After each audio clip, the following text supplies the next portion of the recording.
Good evening, everyone, and welcome to this meeting of the London Borough of Newham Overview and Scrutiny Committee. And can everyone on the line hear me? This evening meeting is being held at Newham Town Hall in East Ham.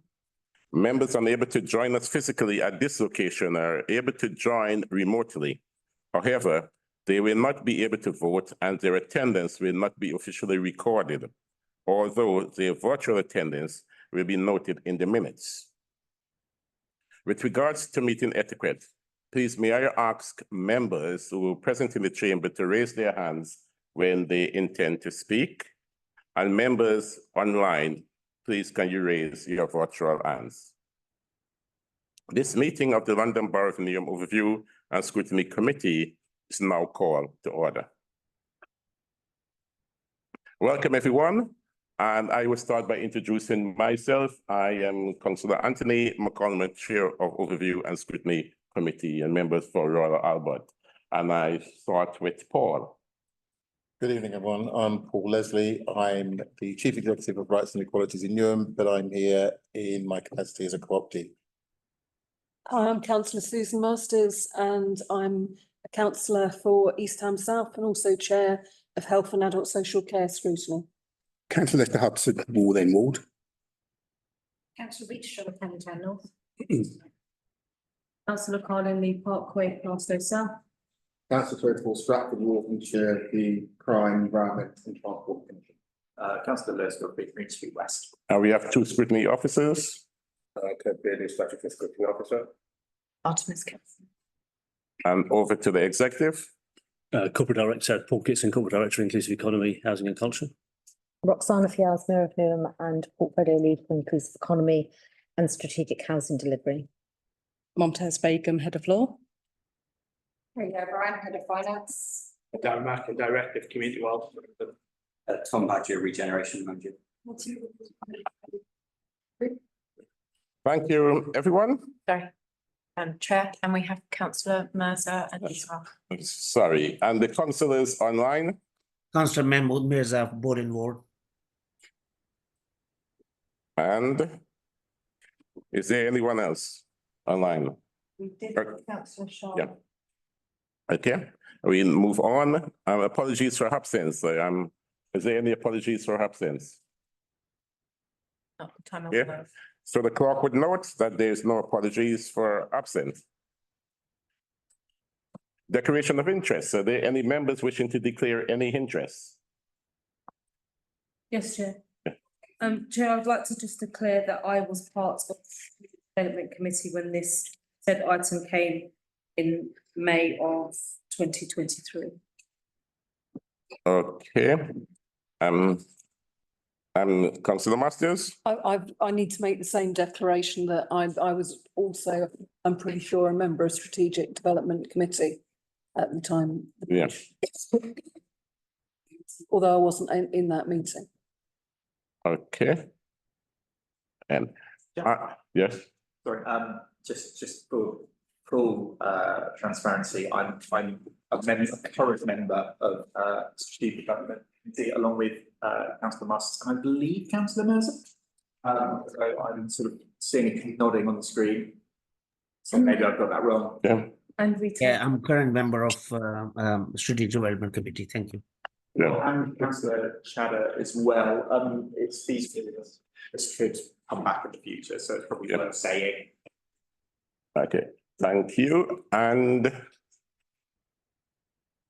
okay, now I've been a member for the ward in question for 16 years up until 2022. And I suppose that doesn't mean declaring an interest, but just for information purposes. And it's my neighboring ward. And I live in the ward, I suppose, also. So that's just for me. Putting it out there for the records. Okay, now there are a green paper item on this agenda. And so at some point, I'm moving that the meeting, this meeting now is in open session for item 1 to 5, 6 as appropriate. and then item 7 to 9. If members wishing to discuss any item or any of the material in the green paper, we do need to go into closed session, excluding the press and public. Chair, can I just say, the green paper item is just a statement of facts. And I'm unclear which element of it is actually, because the limits in the paper are a matter of public record. Yeah. I'm not clear which information is exempt. Can I refer to officers to help? Yes, Chair. So there's a couple of liability items potentially for the council, which are reflected in the exempt legal implications set to cabinet. I couldn't hear you. There's a couple of potential liability items that are a risk for the council that were set out in the exempt legal imps. Chair, looking at the paper, you mentioned the word liability items. The word liability doesn't appear in this paper at all. Therefore, again, I ask the question. So it talks about the risk being closed off and how we do that. Now, without going into a closed session, I can't really elaborate more as to the content of that. As through the chair, as and when we might have to go into closed session, but again, I state for the record, reading this and listening to your statement, again, I can't see specifically where in the notes what is the exempt item, but there are some factual information here which is in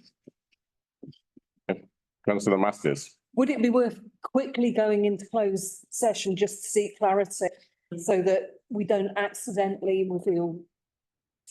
Bear with me so I can put the recording. Yeah, that seems a reasonable request. You need to state for the people that the 10 minutes to be a blank screen check. Okay, and for those viewing online, Councillor Mercer, we will be going into closed session, so you may not hear every discussion hereafter until we resume. So be on standby, please.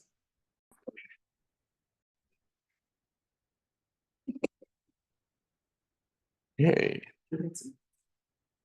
Now we move on to item 5 minutes. The purpose of this item is to approve the minutes, the meeting held on the 4th of June.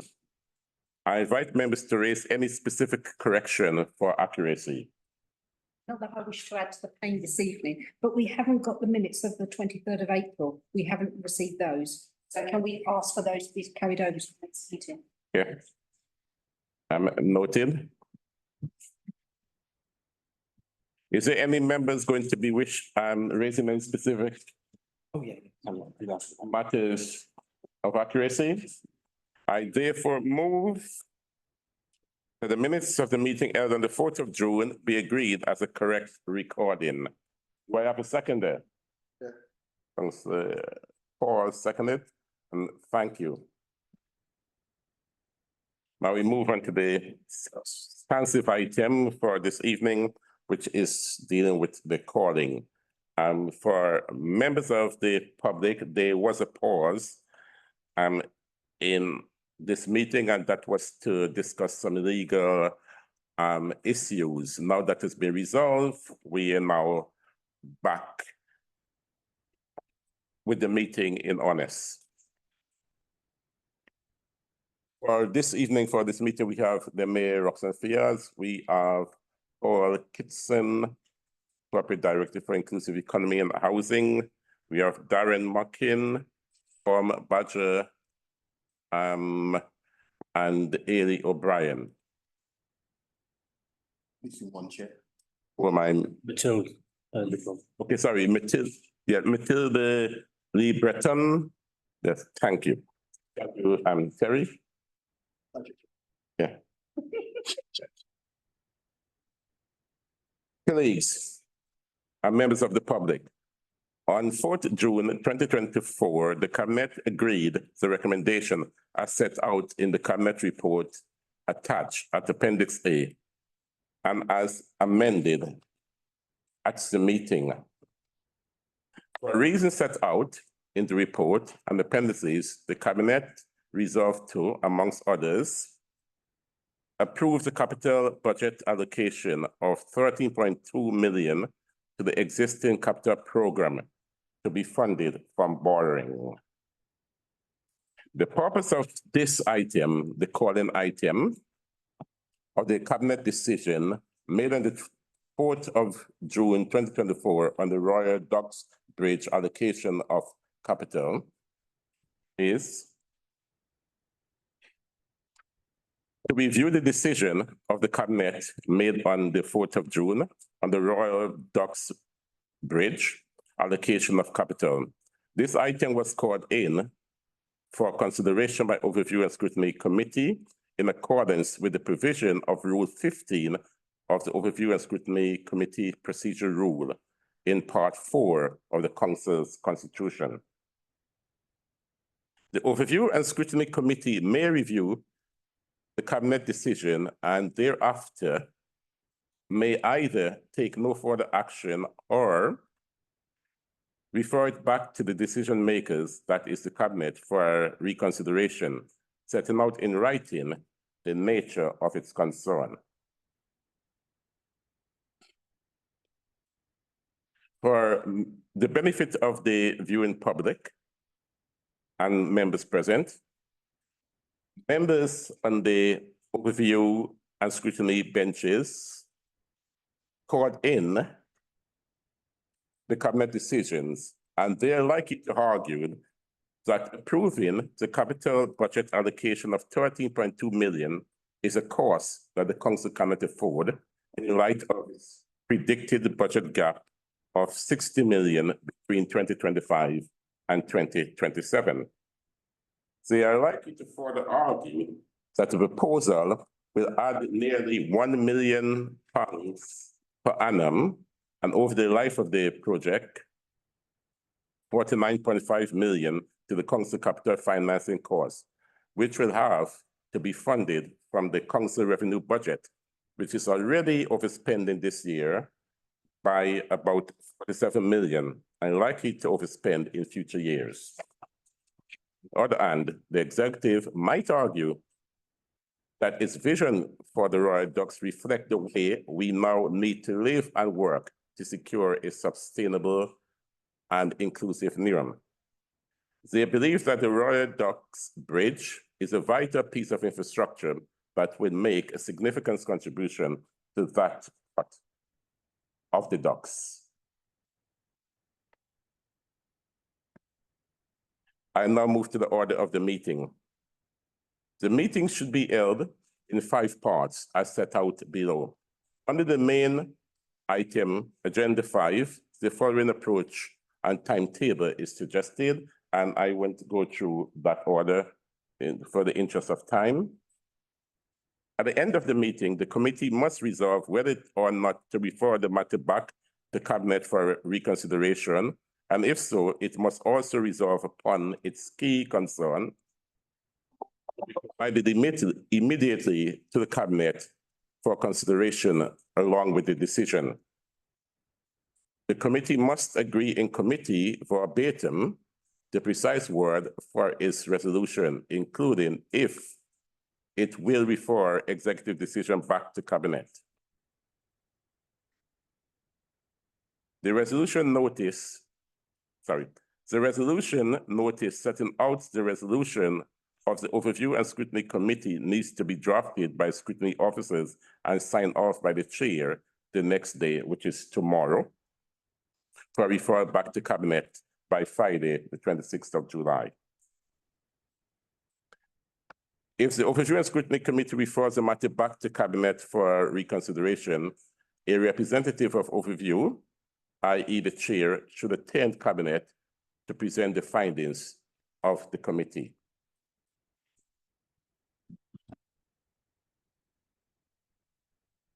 I now move to the reasons for the call-in. And at this stage, I would ask Councillor Hudson to give the reasons. There are 3 signatories to the call-in: Councillor Hudson, Councillor Rita Charter, and Councillor Liz Booker, who's not here.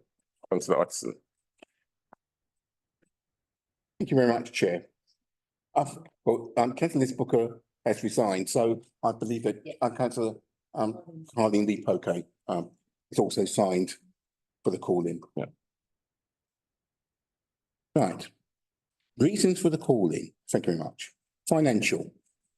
The budget gap 2025-26 and 2026-27 is 63.3 million.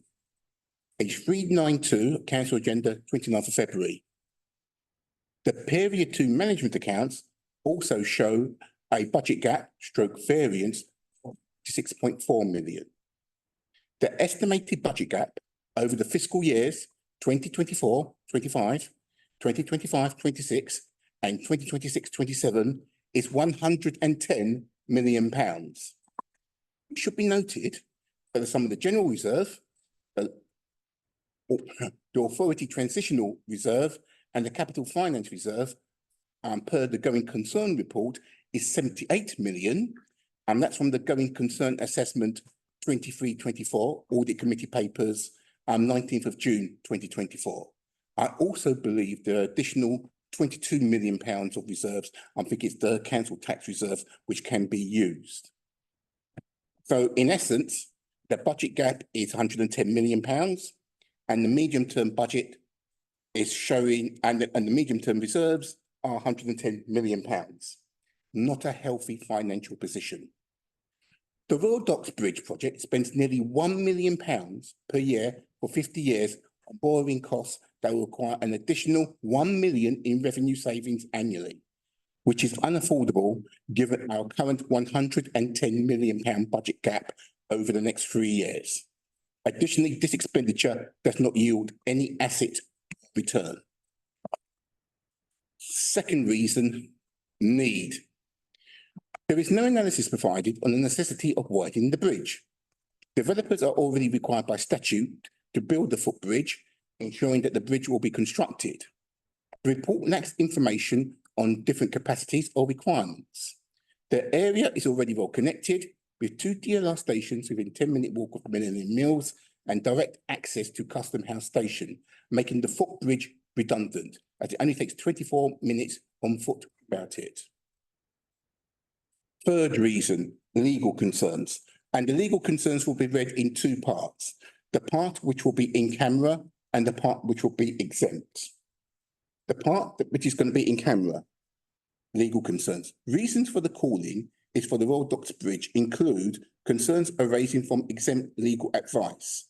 And this contradicts 6.2 of the report. That's in open camera. If you wish to switch the cameras off, I will read the legal concerns. Bear with me.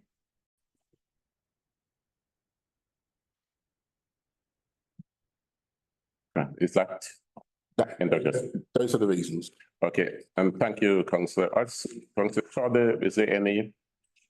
Councillor Lee Parkway, is there any?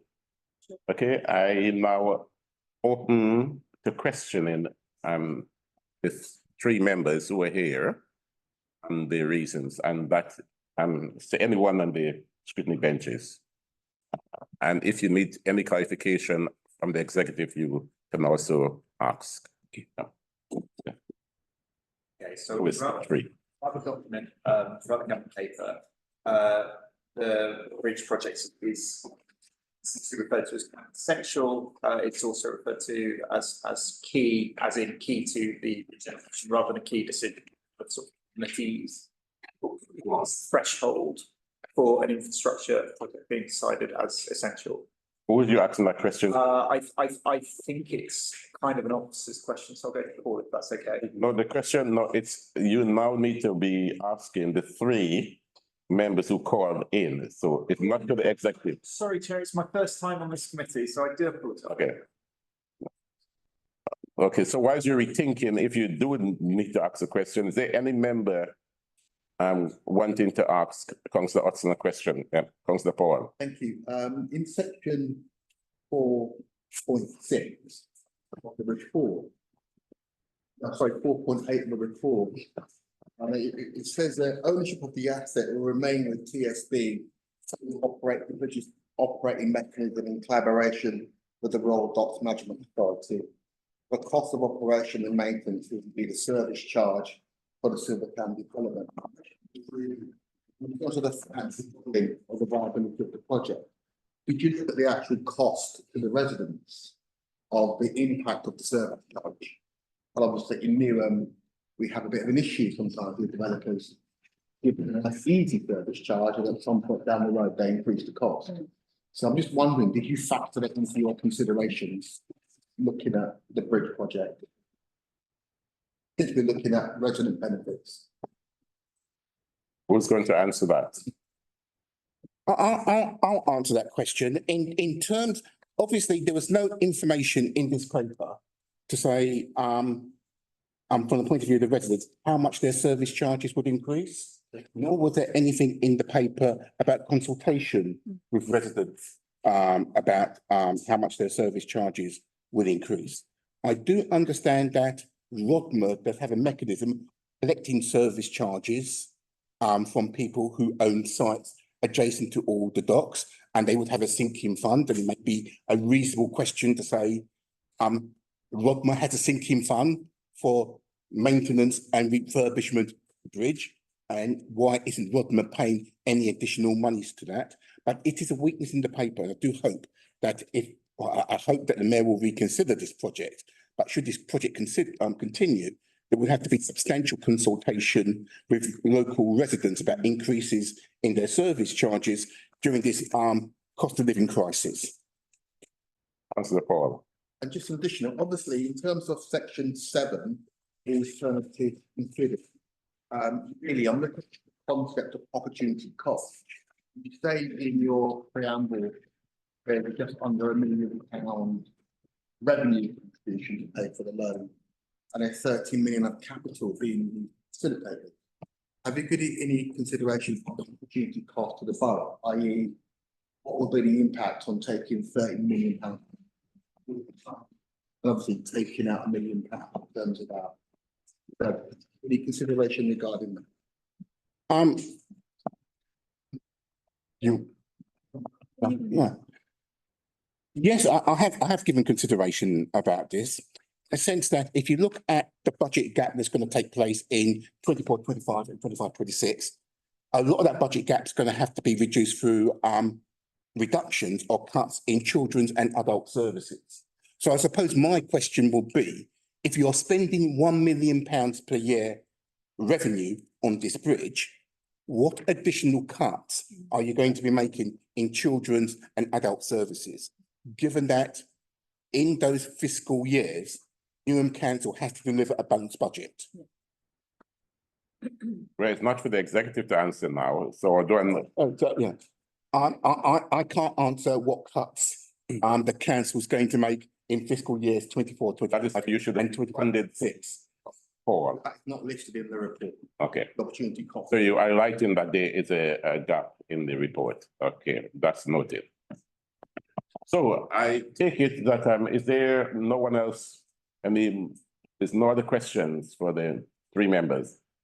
Yeah. Can I make an additional comment? Yes. The additional comment I would like to make is, and it's only just struck me, forgive me, I'm a bit slow. But the reason why we're in this situation is that of planning, I'm not having a go at the people who sat on the planning committee, but they made extra stipulations. And my understanding, essentially, the developer should have paid for that. I mean, that's the logical thing. On planning, there are disbenefits to the local residents, and you get a contribution from the developer. We seem to be in this bizarre situation where planning has made extra stipulations, and Newham Council has said, wait a sec, the council taxpayer will pay for this. And I suppose that's the question that I have really. Why isn't the developer paying? And why are we asking the council taxpayer to pay additional money or reductions in services in children's and adult services? We are going ahead of ourselves. So you can keep that question when the executive present and when you want to ask them. So if there's no other questions for the three members, I would need to move on. So is there any closing remarks you need to make in terms of your presentation? I'm not at this present moment in time, Chair. Okay. I assume I'll get an opportunity to wind up. Oh, this is your opportunity because after we go to the executive, And then after that, we go into deliberation. I think the only thing that I would say, given the financial crisis that Newham is in, and there is a real financial crisis that is coming, I can't see how this is affordable nor desirable, given the level of cuts that are going to be made in the future 2 financial years. And the members already summarized. So, Clarity. okay. Councillor Hudson raised a point about planning. Obviously, there may be a technical answer to his question. At what point in the proceedings do we get that? Because it does seem slightly odd. We as the planning authority don't ask for something, we come out paying for it. Just want to ask, is that normal in planning? And how was that advice offered and proffered? Is there a report where we said to the developer, we want this and we'll pay for it? I want to know how we got in this position. Okay, I guess you're asking that to the chair. I would park that for when the executive have their turn to ask. So can someone in the executive note that, please? Respond to it, Paul. Thank you. Right, so thank you, members of the scrutiny committee, the 3 members especially who called this in and present their case. And I now turn my attention to the executive. Paul, are you going to be put in the executive side or the mayor? If I may, being the portfolio lead, I very much welcome the opportunity to say some words. The chamber is yours. Thank you very much. Firstly, thank you very much, colleagues, Chair of Evergreen Scrutiny, for the win of this cabinet decision. Just on a general point, I am not of the view that call-ins are a disaster. I think they're a very healthy example of the scrutiny plays, because we know both here in the past and elsewhere presently what happens when you don't have a robust scrutiny function and process. I'm going to be setting out, just really in broad terms, the place, vision and leadership that we want to be demonstrating here at the council in context of a long neglected area of our borough, neglected for decades, that hasn't had the significant levels of investment that we are now bringing in and will be coming to bear in the coming years. The importance also has to be amplified of Newham as a local authority, the 9th local authority in the country. Its place leadership role and its role in nurturing really important partnerships and relationships in the context of our place, both sub-regionally, regionally, in the greatest capital city in the world and internationally. Please do not underestimate the significance of the Royal Docks Enterprise Zone. It will be bringing a significant amount of money over a 25-year period. Before the election, we announced in collaboration with the Mayor of London, now returned, a 5-year economic strategy. We will be benefiting in monetary financial terms as a council around the increase in business rate collection that can only be reinvested in the Royal Docks Enterprise Zone.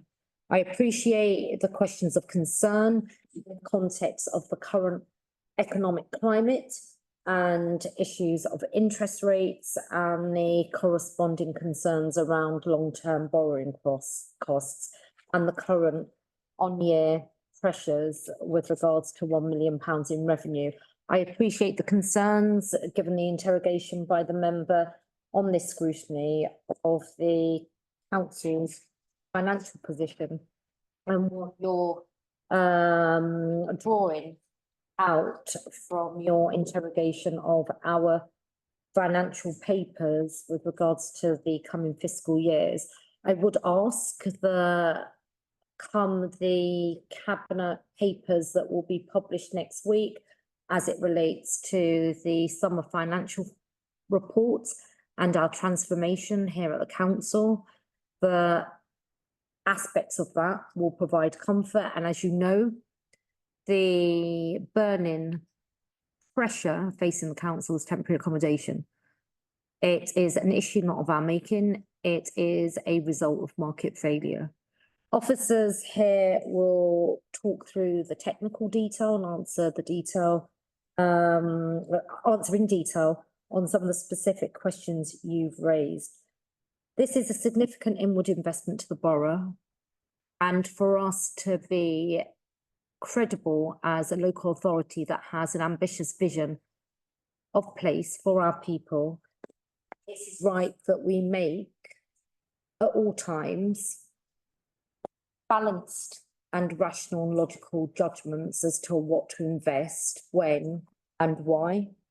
There's considerable reputational benefits for Newham to be investing in this bridge and to future-proof in anticipation of future growth, because as the report as presented to Cabinet that led to the decision that we made sets out that there is significant growth anticipated in the cost implications of widening the bridge in an area where we're shifting modal transport to cycling and walking shouldn't be underestimated either. And it's important that in this moment and in the context of a really important housing delivery scheme in this part of the Royal Docks, that the delivery momentum is maintained and we don't do anything in terms of undermining the project itself. I'll pause there and invite through the chair, Paul Kitson, and between us invite other officers on some of the specific questions which I've noted. Assist us. Paul. If I may, thank you, Chair. Thank you for the questions and the debate. I'll go through some of the points that were raised.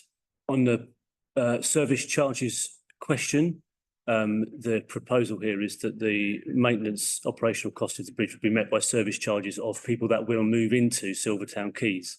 So the reason there hasn't been consultation with people about the level of service charges is because there aren't any residents in Silvertown Quays yet. There are affordable units being built at the moment, but there aren't any residents yet. So those service charge levels haven't been fully set yet by the promoters of the site. Notwithstanding your concerns, which I share around the rate of service charges for residents and the pressures they put onto people, I understand the point that was being made. On the planning point, I think it's interesting to think about the sequencing of the way that that part of the borough has been developed out.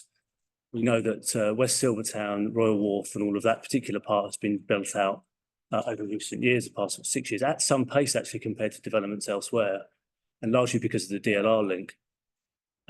The planning conversation here about the capacity of the bridge in relation to West Silvertown, Silvertown Quays and everything there obviously relates to partly what is the demand for a bridge and the usage of a bridge that is produced by Silvertown Quays. And I know you understand this point, but produced by Silvertown Quays. And then what is the usage and the demand that's driven by the remainder of Silvertown, West Silvertown and those other developments along there. So one of our objectives obviously as a council is to make sure that people can access employment, education and leisure. And one of our objectives is they can do that by public transport, by walking and cycling. And so that north-south route is going to become really important. And a question was asked earlier about what constitutes an essential piece of infrastructure. Well, there is no hard and fast rule, but I think we would look at it on balance and something that met a number of key policy areas that had significance in scale of both capacity and opportunity. I think we would then classify it as essential. Essentially, a small new town is being created in Silvertown Quays in terms of the number of people and the number of jobs being created. And that kind of development linked in with what's already been built in West Silvertown requires commensurate infrastructure. And so what we're asking here and what we've sought approval through Cabinet for is to work in partnership with the Royal Docks team, with the developer, with Homes England and with GLA, is to make sure that we're leading the way, I suppose, and future-proofing was a word that we just used, and future-proofing the future requirements for people to move in a smooth way, north to south, walking and cycling between all of those jobs, schools and so on, onto the transport nodes. So through the planning system, we're essentially saying longer term, this is the infrastructure that we think the borough needs in that part of the borough to move people around properly. But in planning law, in terms of section 106, of course, we're only able to ask the developer for contributions towards the bids that's directly relatable to their development, which is why the proposal is for 2/3 of the cost to be met by the development and a third to be met elsewhere. It's not uncommon for, and this is notwithstanding the opportunity cost question, which we might come on to in a moment, it's not uncommon for councils to invest in that kind of strategic infrastructure. And I would call a bridge of that significance, moving that many people north-south forever and a day, I would call that a strategic piece of infrastructure. It's not uncommon for councils to fund that kind of infrastructure in order to provide an attractive place for people to come to live and work. And there is no doubt that if it has capacity, it's easy to cycle across, will make a difference to people moving in there. So there are a whole bunch of positive drivers there for and real reasons why the bridge is larger than, strictly speaking, Silvertown Quays can meet, is because we're trying to take into account the much broader part of West Silvertown, to a certain degree, the western bit of North Woolwich. So that's the point. The question on opportunity cost is well made, and we do review, obviously, capital projects, and we do that at Corporate Leadership Board. We now do that through the newly formed Capital and Assets Oversight Board. So there is an understanding of what's in front of the council in capital terms each year with a rolling programme going forward. So there is an understanding of that opportunity cost when we make decisions.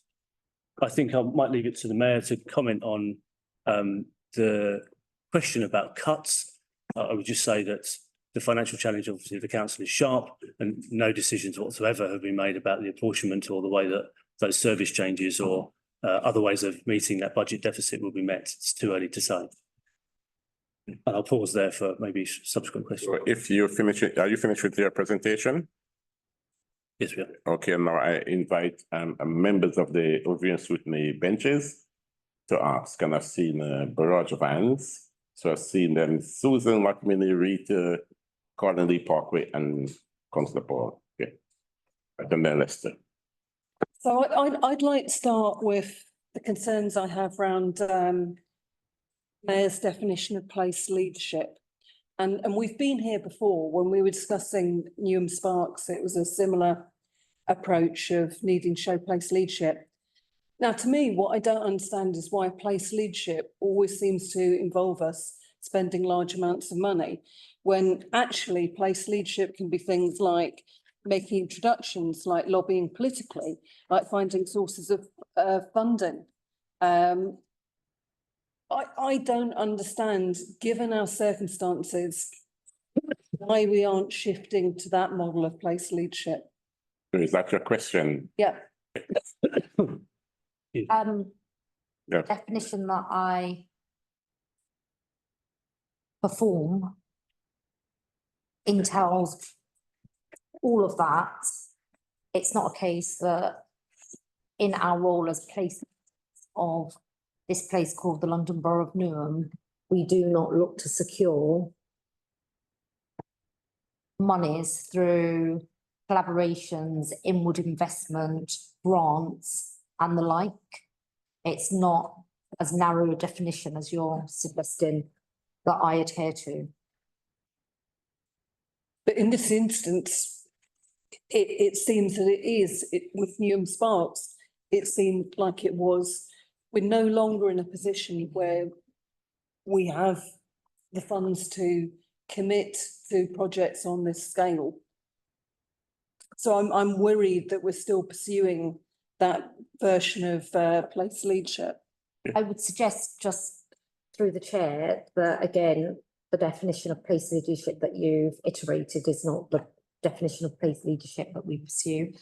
And in the context of Newham Sparks, I don't recall at any point during those debates, and I don't want to digress from the substantive focus of tonight, that the council at all was intending to finance the entirety of the proposition.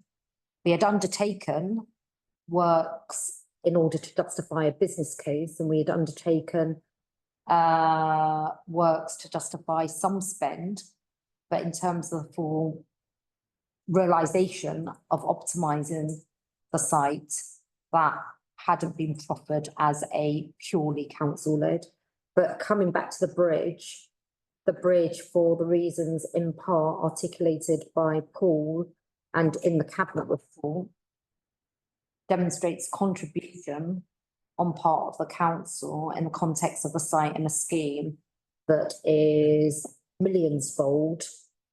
And it is an important contribution by us as a council of a major infrastructure in order to surface future need. I need to move on now. Scrutiny.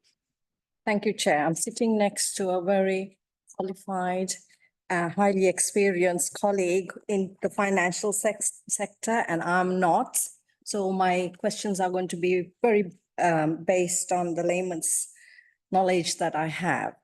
My colleague mentioned about the 120 million that we're going to be having a budget gap in 25-26, and that is a very worrying figure. And in the paper, it's a very glamorous project. It says about the Royal Docks and Beckton Riverside Opportunity Area, creating 40 to 50,000 jobs, housing 30,000 to 40,000 new homes, very glamorous. However, cannot justify the amount we are going to be spending, because if you're going to be 120 million overspent, that's the first part. And the second one is, the officer mentioned that 2/3 of the cost is going to be paid by the developer, and 1/3 is what we are paying. If this project is in such a large scale, why couldn't officers get the developers to pay the full amount, considering the financial situation we are in? Over to the officers.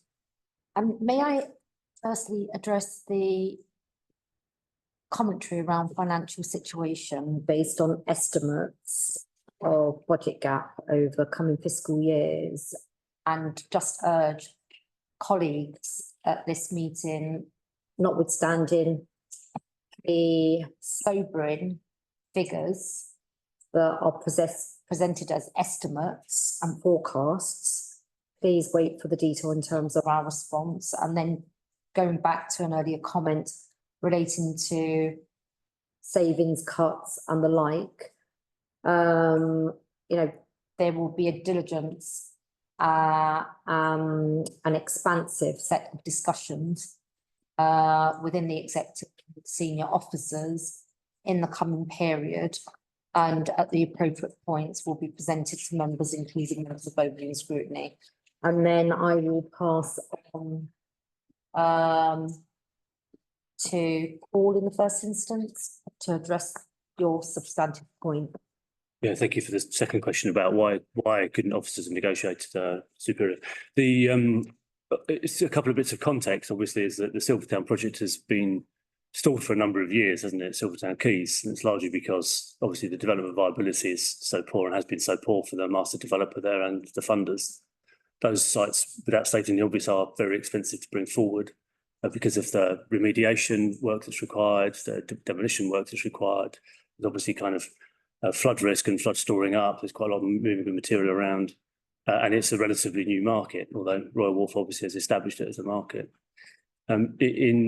Right across the country, we see those sites, sorts of sites of that scale, quite often waterfront actually, that are expensive to bring forward, and being very precarious in viability terms, and therefore having quite a complex public-private partnership, essentially, between what the developer contributes to the scheme and can afford, and then what the public sector brings forward. And in this case, we've got both the GLA, obviously with the land deal that they're obviously agreeing terms with the developer and have no doubt been revising them. We've also got Homes England, who are lending the developer considerable amounts of money to ease their cash flow in order to get it going. Whilst it's true that development sites of this size do obviously make money, otherwise there wouldn't be the interest, there are a relatively small number of people in the world that take on development sites of this level of risk. So those public-private partnerships become quite detailed and quite important. And it's, like I said earlier, it's quite common for each partner to have to contribute something in order to make it work when you get down to the detail of it. And it's quite common for councils, and notwithstanding the concerns and the decision that the council will have to make about this, or formally, it's not uncommon for councils to have to invest, and I see it like that through my professional lens, invest in the infrastructure required to bring that place forward alongside everybody else that's investing their money, both on the public and the private sector. Thank you. Can I just comment on the mayor remarks about the budget? Although the mayor, Councillor Shaw mentioned 110 million budget gap, and I think what the mayor is alluding to is papers to come. But forget the papers to come for now. What we have had in papers that we've already seen, especially during this year budget that we passed in February, the budget gap that existed then for the budget in this financial year was 47 million.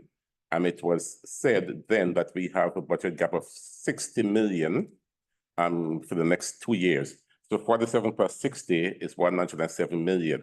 So Councillor Shaw only mentioned 3 million more. So within the context, we should be able to mention these figures because they're already in the public domain. Sorry, just to be clear, my point isn't contesting your entitlement to make reference to estimates in papers already published. It's just emphasising they are estimates. Yeah. Okay. Because they're being, there's potentially a risk of it being established as fact. I mean, these are all estimates. That's the only point I'm making. Okay, and that point is well made, and I'm sure the viewing public is going to take note of that. Thank you. Councillor Charter. Just a couple of things. Just picking up on that last point, if our estimates are the only thing in the public domain, other than what's going to audit in other places. So I think it's legitimate to actually look at those estimates as well. So that side, two questions, and I think the second one I might want to ask in exempt session. First point, it's only just occurred to me this evening, Paul, there must be a business plan somewhere for this project, mustn't there? Bearing in mind your new info, so you may not, but somewhere along the line. Try not to use that excuse anymore. It's 3 months. Can I defer to Darren, please? Darren Mackin. Okay. Yeah, well, so the developer and the GLA is the sort of headline partnership is between the GLA and the developer who've got a land agreement with the GLA. So that's all been agreed contractually through that mechanism. That's slightly what I'm asking. Is there a business plan? Because you talked about the economic benefits, and there's a lot said about regeneration and the capital and the income it brings into localities. It varies considerably. If you look at the reports from City Challenge, if you look at the reports from single regeneration budgets, the success of those projects varies, often outside of the control of the councils or the quangos that run them. Yeah. Have we stress tested the budget? Have we got access? Have we got access to the business plan? Have the developers modified the business plan? And have we stress tested the business plan? So I can speak on, knowledge that I'm aware of. The developer does have a business plan for taking this development forward. We liaise with them kind of on a monthly basis, and we know that they're constantly stress testing / looking at the viability of the project, as you'd expect. So that's in their hands rather than the council's hands. Have you asked for sight of it? Well, I personally haven't seen that business, that analysis. Anyone at the council seen the business analysis? We would pick up elements of it through planning viability. So we've seen the planning viability that they've submitted to us, and as they go through the projects quite long term, they will submit updated viability appraisals, which include the costs of the bridge. And I think the point you're asking is about the business plan, which is the economic benefits and how they've been calculated. Absolutely. The question you're asking. As the viability changes, the benefits change. Yeah. Don't they? So how has the council factored that into its thinking? Yeah. Okay.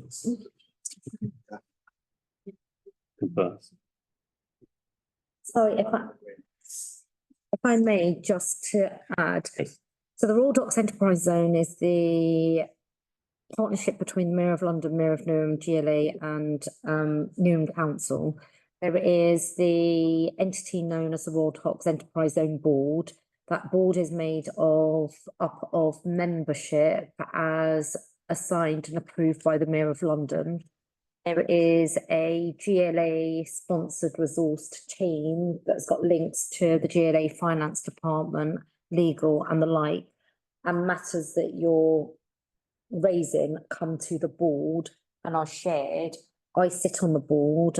Officers from Newham Council will see those papers, but the Royal Docks Enterprise Zone team, officer side, provides board members diligence around those types of issues, but primarily because the land is owned by the GLA, it is a assurance requirement of the GLA by the private developer in the context of employment gain and issues of viability as it may change subject to conditions over any defined period of time. Okay, accept that. But nonetheless, where's the thinking? So you've come to a decision about investing in this because meeting somebody else's shortfall. Now, in 3.11 on page 5, when planning, I'm calling on you because the planning permission was agreed on the basis of a certain deliverables. That's now not the case. And the business case hasn't followed the reality of what was originally 2023. So where is this? I'm struggling to understand why we're picking up for somebody and a developer that is not delivering on their original remit to the borough. Surely that's a failure of the developer. Not why is the council picking up the purse here?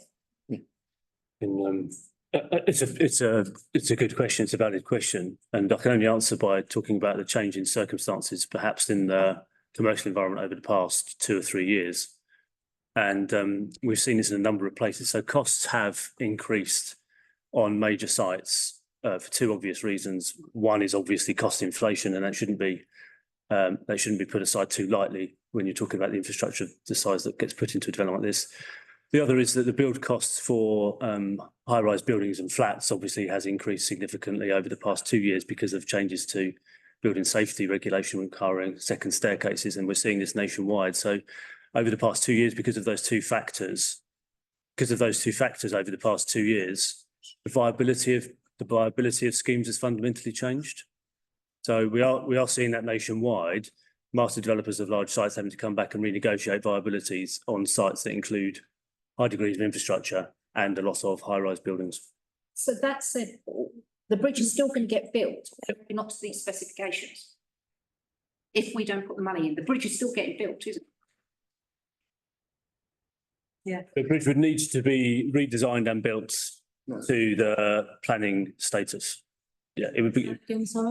So a bridge would have to be built under the terms of the planning permission. Without our money. Yeah. But not necessarily to the size that we're seeking to do it, which future-proofs the usage for the rest of the West Silvertown and the west bit of North Woolwich. So then we come back to the beginning of the question, where's the business council plan? Or the updated planning. Yeah. And thank you, Rita. So Rita, the fact you rang it off quite nicely, so I don't need to come in because it's about the tangible benefit of this, and because you don't have a business case, you don't want to know. Because the mayor spoke about inward income, and because of the inward investment, they're going to be income, but then business case. So do you want to future proof? Don't know whether the residents going to benefit or not, because a tool. So can I respond? Yes. If I can. So we understand because there's been modelling around the movement of people across West Silvertown. So we understand in modelling terms the predicted movement of people, and therefore we can to some degree understand the benefits that would accrue from an expanded bridge. We can understand the costs of the bridge because we've been privy to the cost data and we've looked at that. The point that Councillor Shadow is making is that the gap there is the understanding and the calculation of the economic benefits as a business case. So that's the missing piece for a business case from what I can see. Okay, so I won't go on because the next thing is why doesn't it happen because of what the members are saying.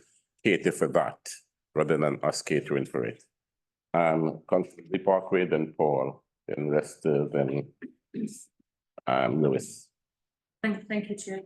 I guess, Paul, I would like to just tease out some of what you just said, for the viewing public and the public that ultimately get that pay for this. So you just said just a minute ago, we are seeking, the change will be in regards to what you're seeking to do for the future of the borough. I want to understand, I would like you to tell us what the difference between the planning permission bridge and the bridge that you're proposing. What is that difference? Before I continue with the question. Can you articulate the dimensions of the bridge, the physical difference? Yeah, I can do that. That would be helpful. Yes. So I think if you were going down the road of the developer funds the bridge and nothing else, the bridge would be 5.5 metres smaller than the current proposed bridge. And what that would do, it would be limiting on the future demand or / future growth. So you have a bridge that would serve that development only. In future, when the other developments come up around that, as are set out in the opportunity plan and framework, you'd have to go back and look at that infrastructure again because it wouldn't meet future needs. So the proposal that was presented to Cabinet is about to try to future-proof that bridge. Okay. So let me just answer your question, Ellen. So what you're saying is that the bridge in which you're proposing is 5.5 metres bigger than what was proposed, which I believe is 5.8 metres. Are you saying to me that everybody that lives within that facility, are all going to be on the bridge at the same time? So therefore, that's why you need it to be so big? Or are we also saying that the public pavements we have along our streets can't take the capacity of the amount of people that are walking across it? People walk at different points. So I appreciate what you're saying in regards to future proofing. But the papers, and if we go back to the strategic development paper in itself, there are some clear conditions and terms around what this should look like and how the committee themselves are asking for it to be future-proofed. So especially the public realm part of this, that was a big part of that committee. I do also want to just also ask a question around, and the cost that we've seen in the documentation that we've seen, do you have an estimated cost or figure as to how much it's going to cost through maintenance of this bridge? Do you have those figures? Is that being worked up? If you want me to come back on, I'll come back on point number one. So yes, the modelling, so that, like you say, the bridge, for the development as proposed, the bridge could have been a certain size, that would have been acceptable in planning terms. What happened under process of negotiation with the planning process was some transport modelling was carried out, and that did the prediction around future growth. And that says that potentially, if all that development happens, all the jobs come as per the planning framework, you might be looking at around 7,000 movements across that bridge. And therefore, the design could be optimised now to address that potential future need. In addition to that, the greater width makes it easier to cycle across more safely, and you can segregate pedestrians. So that was the logic, and that is the logic behind the paper that we took to Cabinet for the investment decision. That helps. Darren, so just coming back on that point, when that planning permission came to committee, the questions were very specific around, is there enough space for people and bicycling? I know that, so I asked that question. And if that was the case, what would that look like? And they talked to there being enough space for pedestrians, for cyclists, and if needed, for vehicles, because you have to have access for emergency vehicles to move up and down that bridge if needed. So explain to me why it needs to be any bigger. Is it because, and I heard what the mayor said earlier, and I don't disagree with the sentiments around we want this to be the best place. But actually, what benefits does it bring to the people of Newham by extending the size just because you want to fit a few more people on it? Or have a segregated, you said a segregated cycle lane, when we don't have the we don't have the certainty of funds going forward. So I just want to understand the thinking, because according to the planning application, it's very clear about what was being proposed. So I just wonder, because I remember there being a part in it that they talked about the Millennium Bridge and that being something we should look at in regards to what this could be. That's what it sounds like you want it to be. That's not what was agreed at committee. So I just want to understand where you're going with it. If I may, the point that I hold on to, and it's not about, you know, platitudes around Newby being the best place. You know, of course, we want a great place for all of our residents to live. But the proposition put back to the developers from officers was predicated on, you know, analysis done around future need. And there was a requirement on part of officers that actually needed to be of this width and of this scale in order to accommodate future need. And there was modelling done that confirmed that, which is what Darren has alluded to. And maybe there is some learning on part of how different parts of the council interface with the local planning authority very early on around future need scenarios on big development schemes like this and what would be required around the complementary infrastructure. And that's something that we'll take away. But there is a robustness in regards to where we're at now, hence that drove the cabinet report. And in the context of where the developer is, it wouldn't have met their viability conditions that they had modelled ferociously. And as a consequence, given the significance that we're placing on the Silvertown development in the context of the wider ambition for the road docks and taking into account investment plans for the wider area as part of our opportunity planning framework requirement for the road docks and the, you know, North Woolwich and surrounding neighbourhoods that for years have been long neglected, having a bridge of this type in anticipation of population growth in order to enable better connectivity to the opportunities that will be on the other side of the bridge. For instance, Excel is expanding its planning permission to expand and maintain its prominence as one of Europe's critical, much needed and important exhibition spaces so that we do not lose business as London from the exhibition sector and everything that that brings. And I'd just maybe make a point of planning as well, that the bridge design that you would have seen in planning committee is the one that this paper is addressing. So where you're saying you were given assurances that have been designed to deal with the demand, that's the one that's gone through plan and that's one you've seen. And this is our request to cabinet to put in the council's contribution towards that bridge that's been through planning. It's not a new bridge. Super for the bridge. This is the bridge that was approved.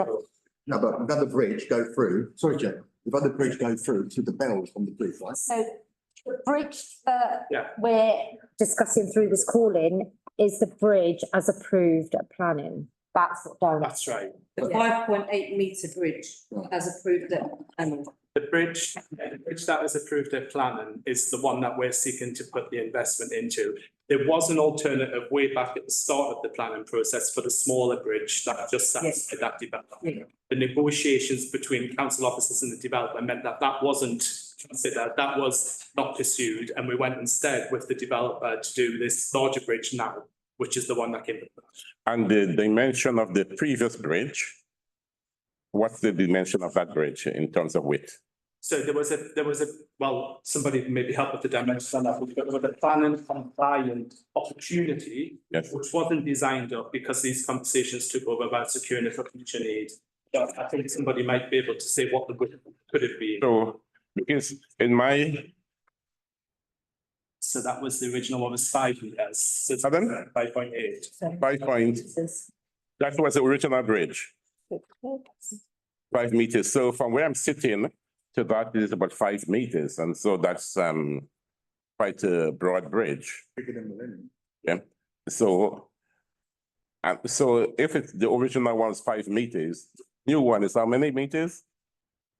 5.8 meters. 5.8, so basically less than a meter wide. Less than a meter additional, so it's less than a meter in terms of additional, 0.8 of a meter. So just 1.8 of a meter is about this, isn't it? It's helpful, Chair, to come back on that point. Yeah. Because obviously officers guided by technical expertise areas around this, and as we're planning colleagues, so it obviously complies with the expectations of our highway department, so that's where that would have come from. And see, that's very useful that you've quantified the width of the original bridge, 5 meters, and now we're going 5.8, which is about this. So what's the benefit of this wide in terms of the additional span? Sorry, Chair. Look, I appreciate some of the incredulity being expressed, but can I just please emphasise, there are hard-working officers who are experts in modelling, forecast, management, as it relates to the burgeoning population of this borough. And we have got to put in place infrastructure. We have got a policy commitment with regards to enabling modal shift. We have got to conform to that because that's been set by the Mayor of London. There has to be an 80% modal shift to public transport, cycling, walking by 2045. I know the 0.8 seems to be generating a lot of division, and I appreciate, because when you set it out in that way, it may feel a bit comical, but this is about enabling people to be connected and have a efficient and appropriately modelled and sized walkway and cycleway from 2 points of the docks. Okay, I hear that, Mayor. Okay, it's not meant to be comical. It's meant to give members of the overview committee some visual idea, because I know from where I'm sitting to that wall there, it's about 5 meters or thereabout. So for members on the committee who didn't have that visual perception of what it is, that is what it is. So that's quite wide to me. We're going to get, and what I wanted to show them, which I'm entitled to, is that we're going to get about this extension. So they can now be more informed in terms of the size that we're looking at. That's what that is meant for, is for information. Yes. Chair, I appreciate the comments have been made. However, I have the Strategic Development Committee papers. Yeah. And it states clear deck width 5.8 meters minimum. Yeah. Which extends width up to 8.55 meters at the bends. Consensus on the clear width of the bridge was reached during pre-application engagement with LBN officers. So that's what we're dealing with.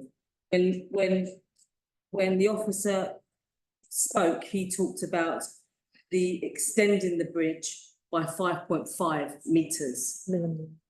On what numbers are we talking about here?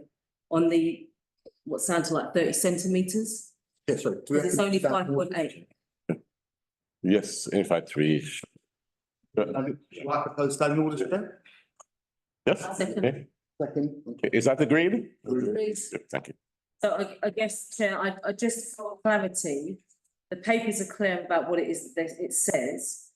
And so I think there's some discrepancy there in regards to apples and pears, because we haven't got in front of us a paper on a, I think you said around that, I don't know what the words were.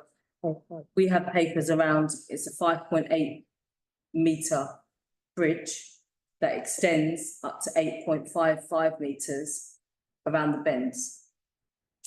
You said the proposal, what they ask is to extend it by 5.5 meters. That's not what you meant. Well, so the bridge that you're describing there is the bridge that's referred to in this cabinet paper. So there's obviously been a bit of confusion. Yes, Yeah. That is the only bridge design proposed, and that is what we're proposing investing. Can I just take you back, Darren, to the question that I asked, which was around how are we going to pay for this? So have we taken in consideration the costs? Is it our costs or is it developers' costs around the maintenance of the space of the bridge itself? So the opening costs of the bridge, the lifting mechanisms of the bridge. Does the money we're talking about, does that include in those costs to run the bridge essentially? Is that our costs or is it theirs? It won't be the council's cost, so it'll be the service charge that's paid to Rodman By the residents? by the occupiers of the development, yeah. Subject to finalisation. Thank you. Now, we've extended standing order, which will then take us to 9:30. However, because of the arguments, legal is not sorry, wrong word, because of the legal consideration, which took up about 20 minutes or so of our time, we should get extra time, as in football, isn't it? We should factor that in because those was productive time that we have lost. Yeah, can we come in before me? Yeah. So I aim to wrap this up by 10 o'clock if we take the extra time back. Yes, Rita. It just occurs to me, we're talking about this, and I think, and I do want to state this for the record. Tower Bridge, London Bridge were built 900 years ago, have continued to survive and serve their communities well. And they've also made money for loads of charities in London by having a toll, right? So I think, let's not get too fixated on new world vision stuff when actually sometimes the simplest things are the best as well. So I just want to say that because I think we're getting a bit carried away with everything's got to be perfect in this new place. And it's just not going to, we have to make our cloth accordingly. Brilliant. Thank you, Chair. Back to Paul's commentary, really. I've just got 4 comments I want to make. My general comment seems to be we've over-engineered a very simple solution here. But it feels like, and listening to the comments here, the comments don't reflect the report given to Cabinet. So there's an issue of governance here, right? This report is not sufficient. Well, the question I want to pose it, I would say to my Cabinet colleagues, I worry about the quality of the report, them to make a decision based on what I've heard today. That's my general comment, some specific points. It seems to me we are subsidising the cost of a developer, which I find egregious. Yeah. Okay? Yeah. Nowhere should we, as a local authority, I don't care about placemaking, we are not in the business of subsidising developers. That is not our role, and that's where the role stops. And that is not placemaking. Placemaking is different from subsidising a developer's balance sheet. I fear that what we have done is subsidise a developer, which I don't think it's the role of the London Borough of Newham. The issue of future-proofing, an excellent point by my colleague about Tower Bridge and London Bridge or whatever. I made an assumption that our planning regulations take future-proofing into their normal considerations, right? So you can't say we've got to future-proof something when the rules which we are deciding have future-proofing built in to their fabric. Again, I doubt this report, I feel, is insufficient. And I've just listened to the comments now. And I've gone through the report. They do not tie up, and there's an issue. And I think that Cabinet decision is based on a report written in sand. And I say that with professional courtesy. I've read the development minutes from last year, and DP9, familiar with the company? They're the agent of the developer. The developer itself, and I read it out, Chris Gascoigne reminded the committee of the obligation under the current planning permission to build the bridge with the location identified for the purposes of serving the Royal Docks communities. Now, if I had my headphones, I would have actually gone back to view the report, the meeting, to check the tone.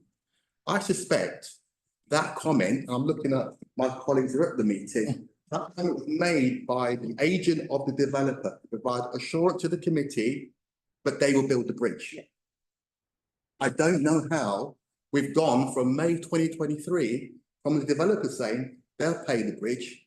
Sitting here today, we're coughing up 13 capital and given the residents of Newham a £50 million headache.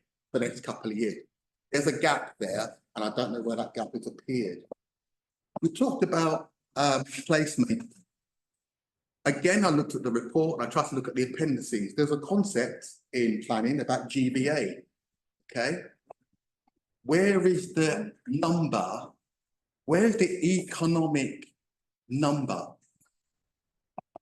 You keep saying about future proofing, economic place taking, but this report doesn't contain any figure whatsoever to justify it. Where is the metric? Lots of words of our data. So again, I'm just looking at Paul as a director responsible for this. This report is quite weak. It doesn't explain what was said tonight by officers, and I've had the benefit of listening to my colleagues and some of your contributions. I doubt is there. If Cabinet was here today, that decision, I think it's software. Make decisions on what's here. There's nothing here about the economic benefits. There's nothing here about the balance sheet of the developer. And I'm quite worried actually, because, you know, in an outside world, maybe I'm joined the wrong thing, because how can we go to a council for a project and the council ends up coughing it? That is wild. And I'm quite concerned, because we're what we're saying to people out there, continue with your scheme don't quite add up. And don't worry, they'll subsidise it. I'm worried. So going back to the comments on the paper. So I've made some comments about lack of detail in here about the placemaking. I don't know how you made I'm looking at the comments here. Chris Gascoigne said they'll build the bridge, and now we're building it. I'll go to section 9.18. Back to the mayor's comment about don't worry, it's not coming down the tube, the finances being. This report clearly says the £1 million is going to come from the revenue, which for the residents listening will mean. Can you round up, please, Councillor Ford? £1 will come from their services. £1 million is £1 million. I know, I think Councillor McCormick said about 50 or 100, whatever. But £1 million is roughly about 1% increase on council tax. So we are saying to the residents, we're probably going to put your council tax up in a number of years, but don't worry, because 1% of it will be used to fund the bridge, but some of you may not even use.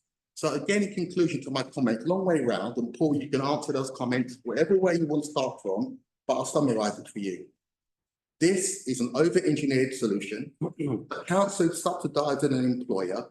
I would love to look at the balance sheet of this project, and it doesn't wash its face. And I don't see how last year the developer said they would fund the bridge, and now we're coughing up 13 million. And last thing I checked, look at the last quarter figures, we have got a financial situation. I'm open to respond. Can I firstly just make a few comments? One, the 13 million expenditure, and in terms of the borrowing implications for that, that's something that we'll certainly look at in terms of the modelling, but it's 50 years, it's not 2 years, just at the matter. So no, you was reference to 2 years. Just to clarify, I would be really concerned, I am concerned actually, not would be, I am concerned by the expression that myself and Cabinet at a formal meeting of Cabinet have not been provided clear, full. Chair, let me clarify. Sorry, Chair, if I may, I'm One at a time, not one at a time. Let the mayors finish. going to finish. I would be concerned, I am concerned, the words used that myself and Cabinet weren't provided full and clear advice, and there's a governance issue. I can be. If you want a point of clarification, I can give you that, but I'll allow the mayor to finish.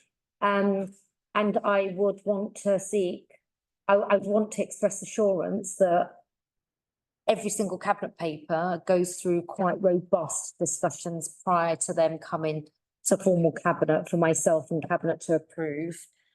I mean, I'll invite Paul and other officer colleagues to comment on the over-engineered point.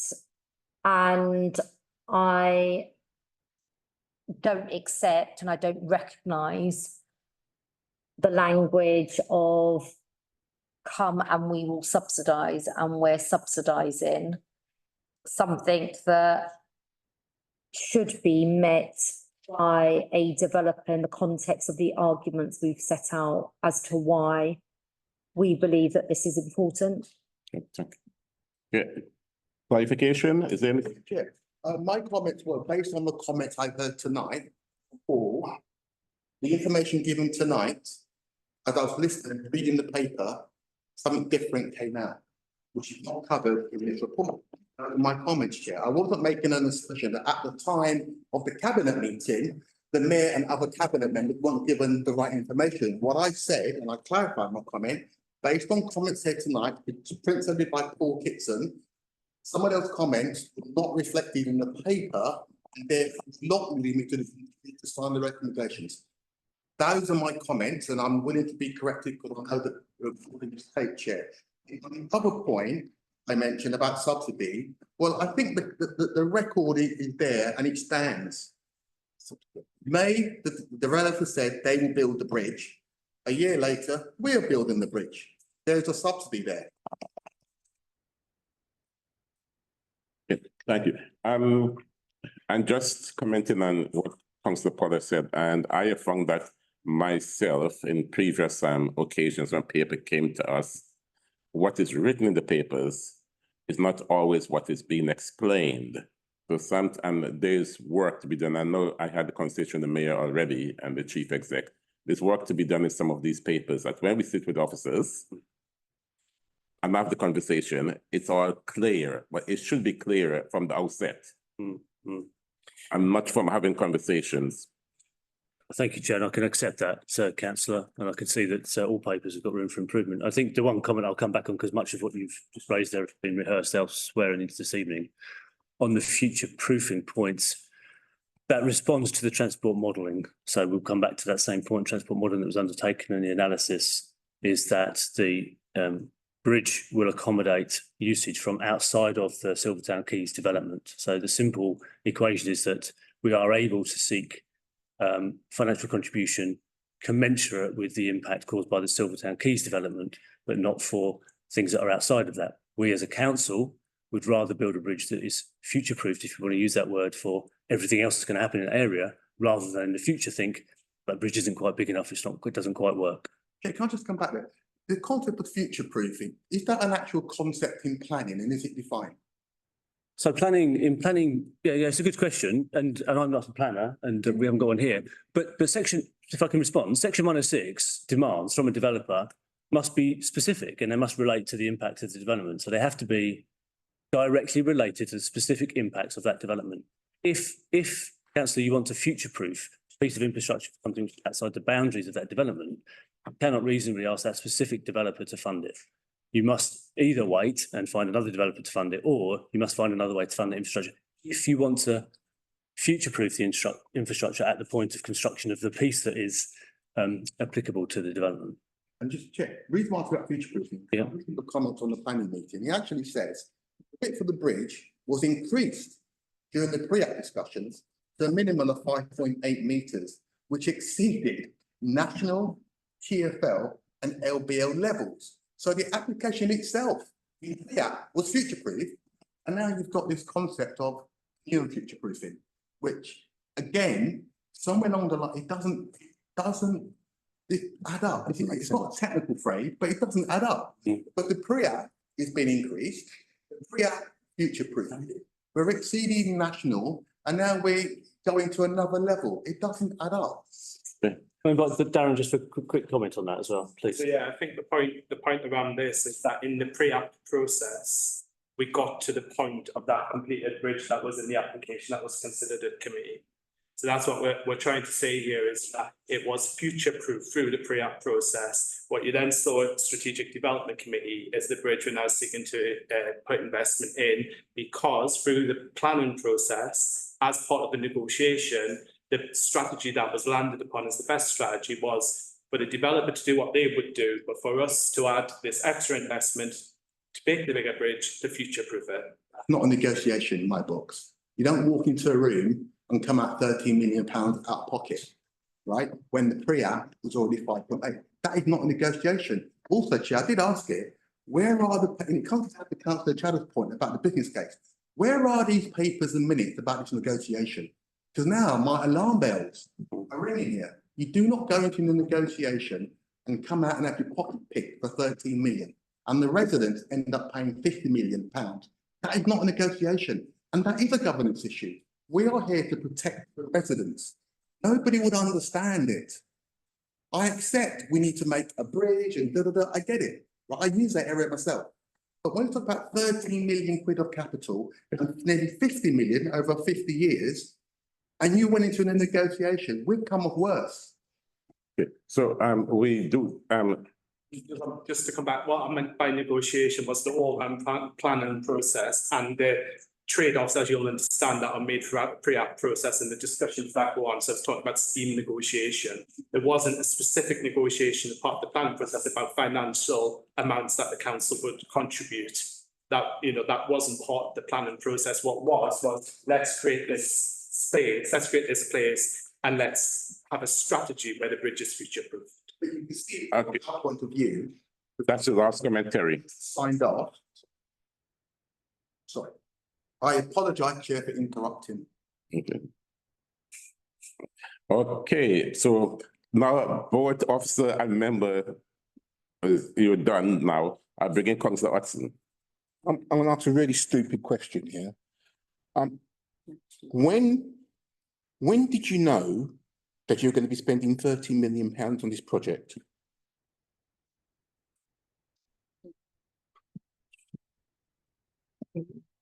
So I'm hesitating because I'm hesitating because obviously I wasn't in employment here, so I'm trying to piece together what I. So Do you want to help out with that?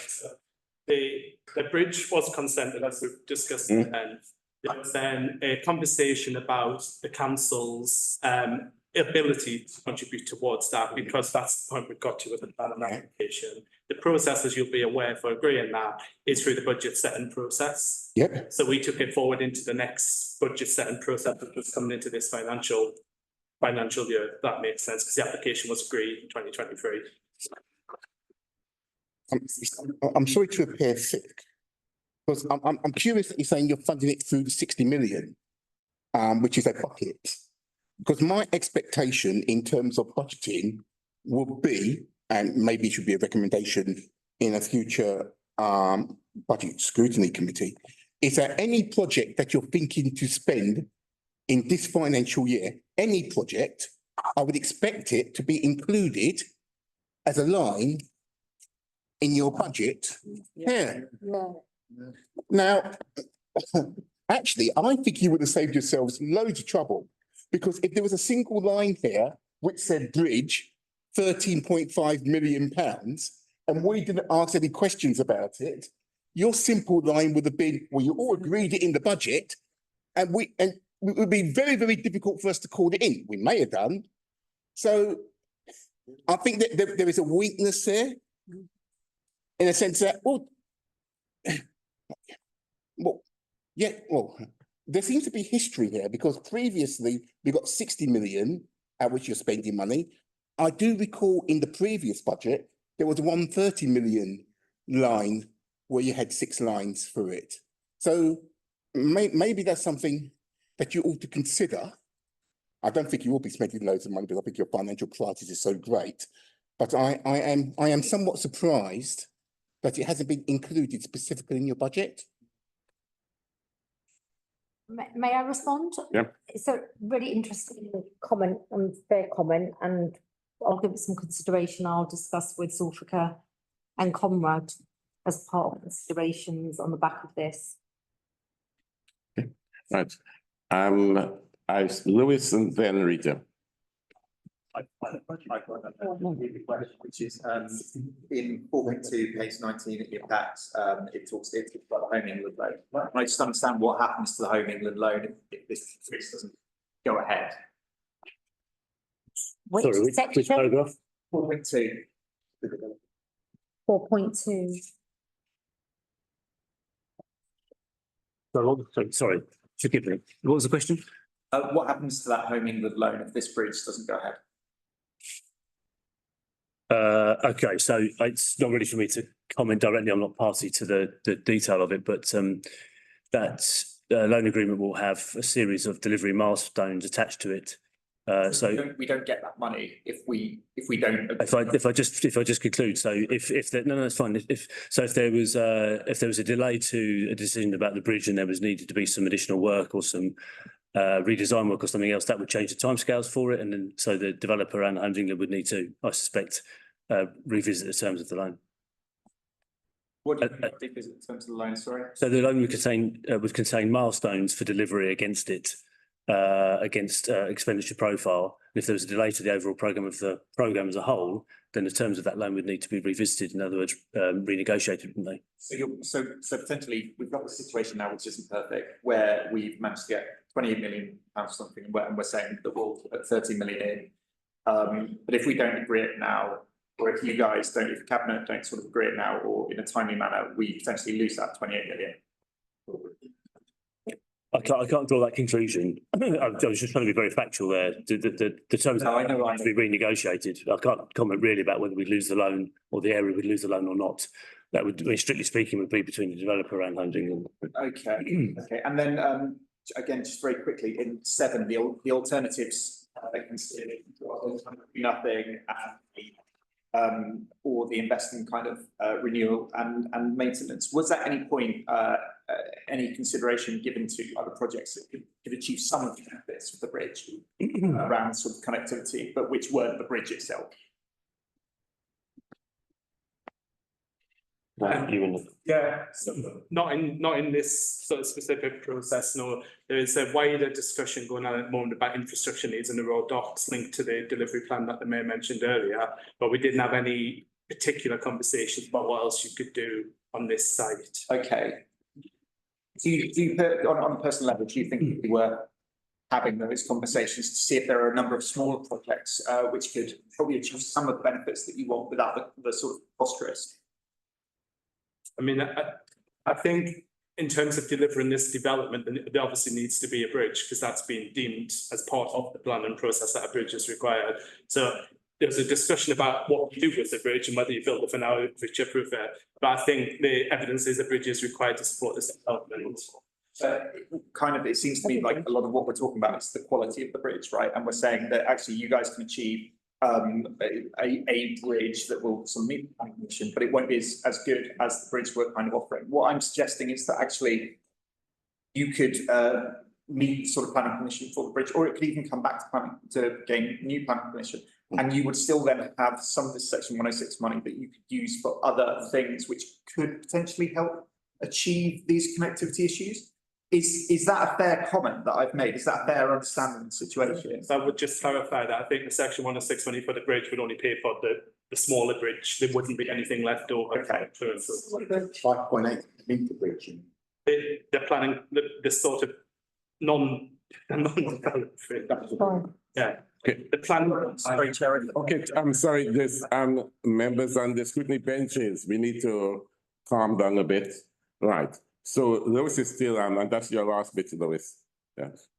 Yeah, Darren and Lois, yes, go on. No, sorry, I was just going to say, I think the Mayor has her hand up. Okay, but so aren't you engaging Darren anymore? Are you finished with Darren? No, I haven't. I just wanted to hear what the Mayor was going to say. No, okay, I will bring in the Mayor. I decide who comes in when. So you and Darren.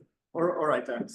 So just to finish up it off, what if you're saying it kind of has to be a bridge? Are we, and just to get this clear in my head, are we saying we don't put the money in and there's not as good a bridge, or we put the money in and there's a good bridge? Is that the option before us? So there's no other options. So what would happen if we didn't invest in this bridge? The developer would then have to go back and design a bridge that meets the planning requirements, very basic planning requirements. So you'd be building in that cost and that delay into delivering the scheme, because it would have to deliver a bridge. Okay, and there is, and finally, sorry if I come to, and we don't have any understanding of what that would cost. Well, I don't have it in front of me because it was not designed up, because the discussion around planning moved into, well, let's look at a bigger design that addresses the wider needs. So what I do know is the developer, Members, one meeting, please. the developer hasn't done any detailed design work on the smaller bridge. Okay, Sorry. unless you have something that must be asked, we need to move on. And I know the mayor want to come in 1 minute. I just wanted to clarify in an attempt to be helpful. The scheme in and of itself would always have an obligation to deliver a bridge. And subject to pre-planning discussions with planning officers who were informed and had discussions internally, a bridge of this particular type was then subject to planning consideration by planning committee, and that was determined and approved. Going on to Lewis's question as to whether or not there are other connectivity options in order to enhance connectivity from one part of the Royal Docks to another part of the Royal Docks, and go to a basic bridge on that scheme, none other than another bridge somewhere, or widening existing bridges, or having more barges, allowing people to have speedboats across the water. There is an opportunity area planning framework for two parts of the Royal Docks.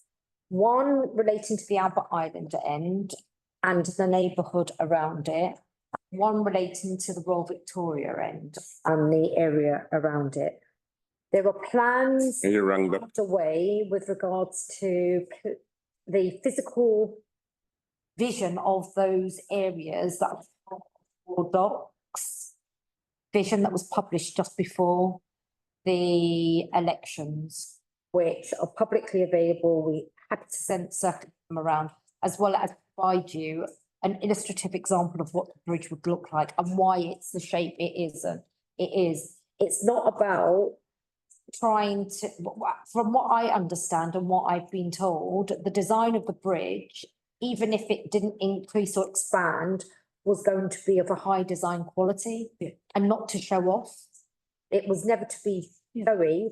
It was to do something of high design quality in conformity. And you rang that now, Mayor. Required from in design terms in this day and age. Okay, thanks. I must bring this to an end unless there's more. So Rita was waiting for some time. Rita. Thank you, Chair. I'm totally confused whether we're talking about one bridge. I don't get it anymore. I'm completely utterly lost. I don't get it. So just indulge me. So we got planning permission to build a bridge that was 5.8. Yeah, at least. National, or London. Terry, one meeting, please. We got Yes. planning permission to build a bridge that was 5.8. The developer knew that because they agreed and they signed up to it. For whatever reason, the developer can't commit to the cost on that bridge. Am I right so far? We had already factored in a contribution to the bridge at the planning stage. That's in the budget. Is that right? I don't think that's the case. No. So that's why it's gone to cabinet. Okay. So when let me just ask the mayor, can you see it from the other perspective, how confusing this looks? Yes, I can understand why there is confusion on part of members that are not deeply involved in the detailed aspects of a large major area-based regeneration scheme. Now, I totally get it. Okay, so in that respect, shouldn't we be furnished with papers like the business plan, like the other documents? We've gone into this at face value, looking at what we were provided. This has turned out to be even more complicated than it was on paper.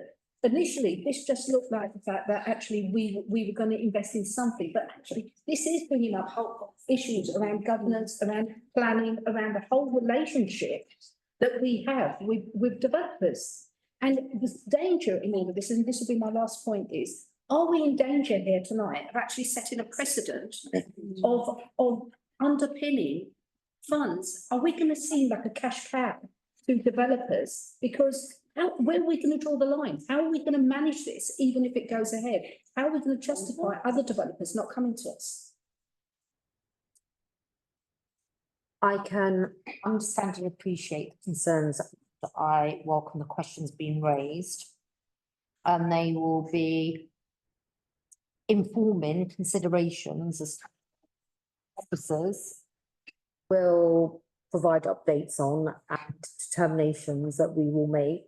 And I will certainly be taking back questions that have raised in my mind based on this discussion around issues of clarity, precision of information, etc., that's provided to members in discharge of their scrutiny obligations.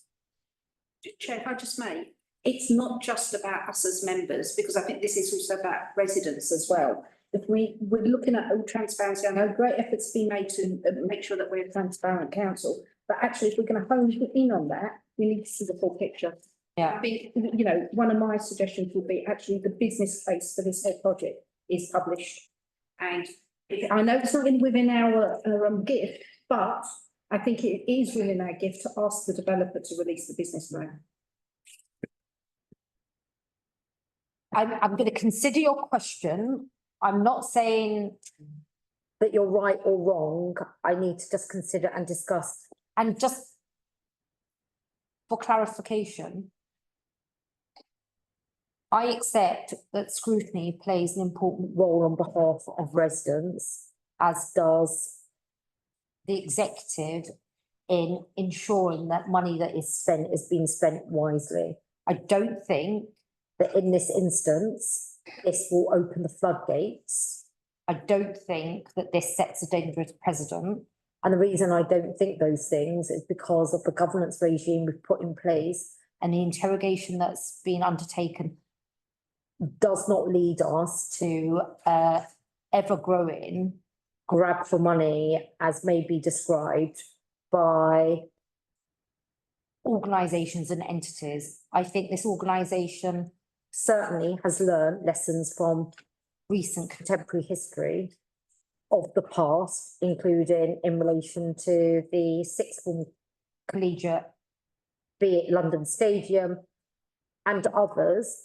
And I understand why, and more so than many members, acutely why these issues matter and why they have to be scrutinised. Okay. Can we round up that, please? I do need to move on now. Terry, and 30 seconds. Do you have your hands up? 30 seconds.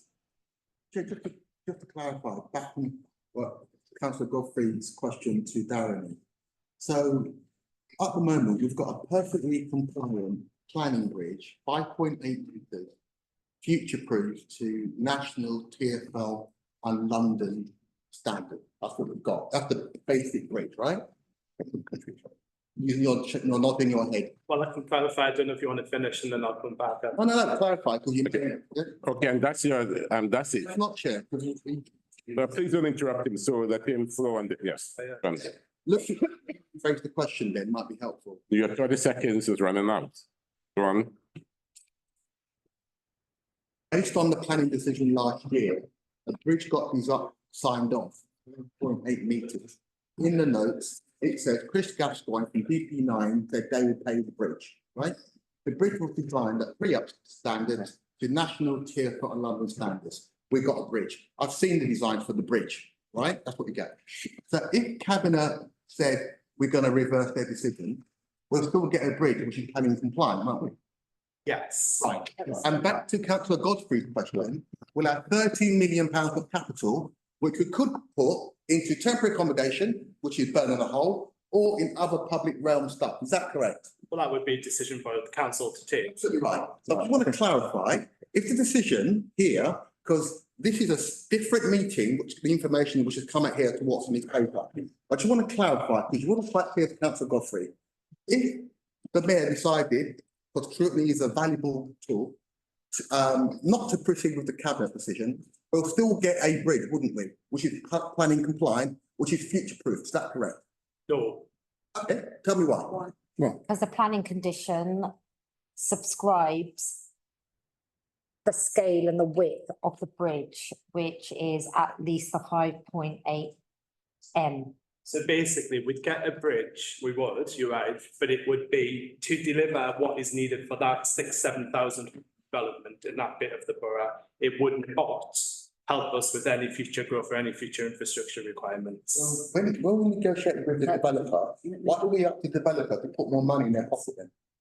But so legally, you can only ask the developer to give a section 106 contribution to mitigate the impact of their specific development. Even though they said they will comply with planning conditions? Yes, because they would have to. And just a quick one, when Carly was reading, she says about you to cater for the community, the Royal Docks community, not just the Silvertown Key development. And you were saying that they're catering just for the Silvertown Key development. So I'm saying in planning policy or in planning law, they would be obliged to mitigate the impact of their development. And that would mean delivering a bridge to get people who are living there across to, transport. What we have said is, let's build a bridge that goes beyond that because it will have wider community benefits. And that's the justification for the council's proposed allocation of capital to increase on what would have otherwise been delivered. Chair, can I please? Yeah. Sorry. Just off the back of what you just said, Darren, the application that came to committee was granted on the merit of that application, which was to deliver a 5.8 metre bridge. You just said that wouldn't happen if this isn't agreed. They'd have to revise the planning application. So where's the revision of the planning application that should be before us this evening? Sorry, let me just subject to the recommendations of overview and scrutiny following their calling that is considered by cabinet, which may or may not reverse the original cabinet decision. If there is a scenario whereby the original cabinet decision doesn't proceed, then there will have to be discussions between the council officers and the developer with regards to a planning obligation vis-a-vis a specified bridge in planning condition terms. And there would have to be, as with any changes, a planning application as approved, a change application submitted by the applicant, and that would have to be determined by members of planning committee. So we couldn't bring it here. We were preempting something no one knows will happen yet. Thank you, and I am going to bring this to a close. Yes. Can I just advise about the process on duration of meeting that was changed on the 23rd of May? So you can interrupt where the meeting is lasted 2.5 hours and then decide to continue for a further 30 minutes. Of course, that doesn't affect the time that you spend in private session, you're discussing the exempt matters. Yeah. Thank you. Okay, thank you. And what I am going to do is to. Okay, I'm going to just sum up what we have heard, and then we will go into private sessions. Yeah. Right. First, foremost, members on the scrutiny benches are concerned about cost. And Councillor Paul raised a very important matter, although he raised it briefly and we went on.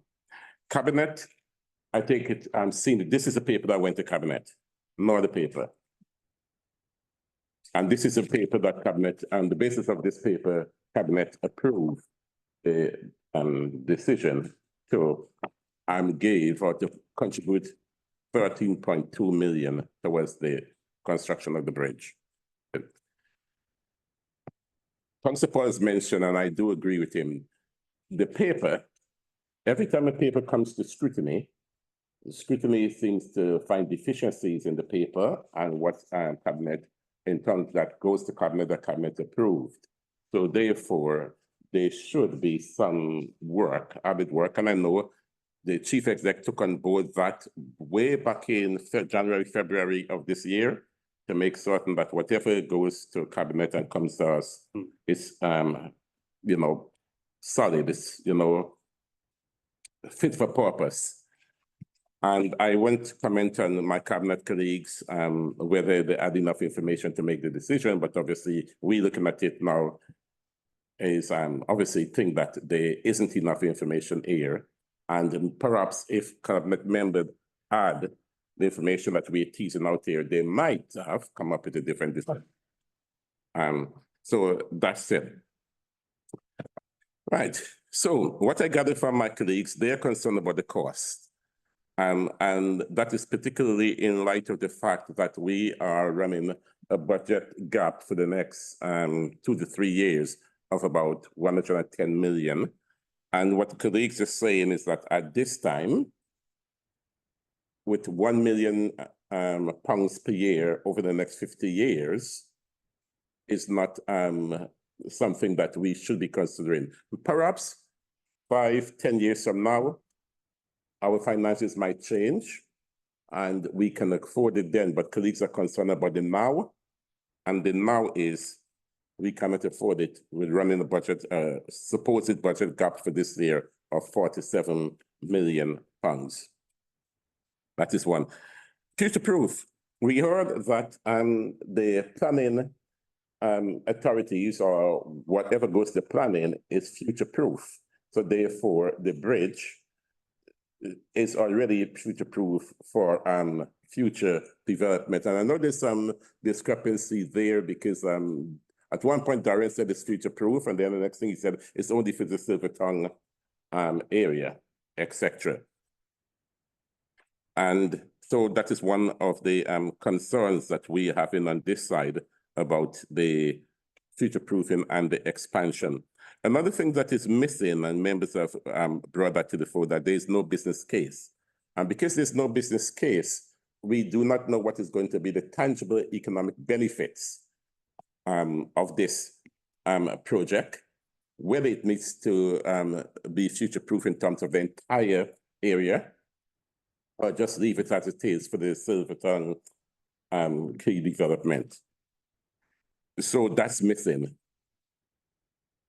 And so that's primarily what our concerns are. And I know the executive is arguing, but they need to future-proof it. And the mayor is saying that because it would bring in inward investment. The mayor is saying that because the vision for the area is to present an infrastructure that is viable and is going to enhance the area in the years to come. The mayor is saying it is not uncommon, or policy is not uncommon for council to make contributions. And I suppose in good times, when there's a lot of money, it won't be uncommon, but now it's not the good times. We don't have the money. And so it's needed to considered. And as I said before, and I won't comment again on it, is I just wrote here significant inward investment, but we don't know because there's no business case. So we don't know what is significant inward investment. So those are some of the points that is being brought out in the discussions that we've been having.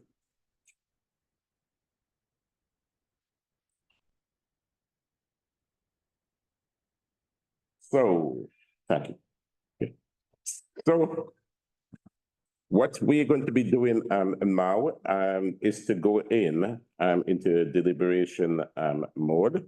But before I do so, is there any member, I think we've exhausted the green paper aspect, so we don't need to do that.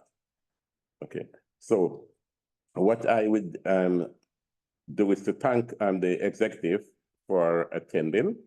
Sometimes it's normal practice for the executive to stay around, but given the last meeting that we've had, it went on and it wasn't fair on the executive to stay around to wait for the discussion, for the decision. But if you don't wait, you're welcome to wait. But if you don't, it will be communicated to you. Chair, can I just add, can I thank Darren for his defence of the project? 'Cause I do think. No, Yes.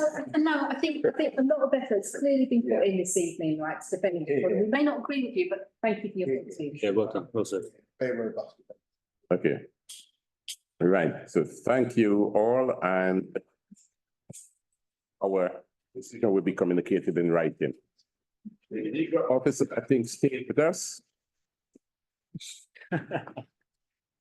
At least in the past, you didn't stay with us, but then the last one, this president who said that the legal officer stayed to make certain that everything was done legally that should be done.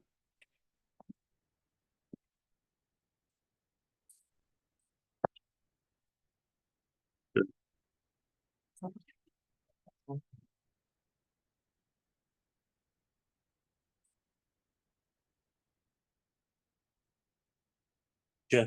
Yes, thank you. Thank you very much.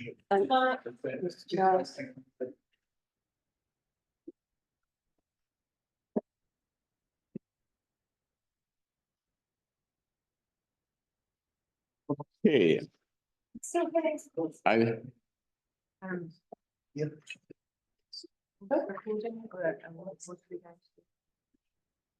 in terms of the deliberation, like it's, yeah, should take this out. Let me read in public. I do. Yeah, so colleagues, just some housekeeping. Do we, because at different times we do different things. For this one, do we deliberate in public? Or do we close the recording? Close the recording, I think. Pardon? Close the recording, I think. Well, hold on, so we got, the meeting's being, It's been recorded now. It's being recorded and it will be uploaded. and it'll be uploaded, so the public will find out anyway what we're saying. Hmm. Right, so. So if we pause the recording, then the public will find out what we're saying. Where we upload it, because that bit won't be recorded. If the meeting's in secret now, let's continue the meeting in secret and then upload the whole thing after the meeting. It's not live stream. It's not live streaming now. No, it's not live stream. Then I think we should just keep it as is. Why wasn't it live streamed?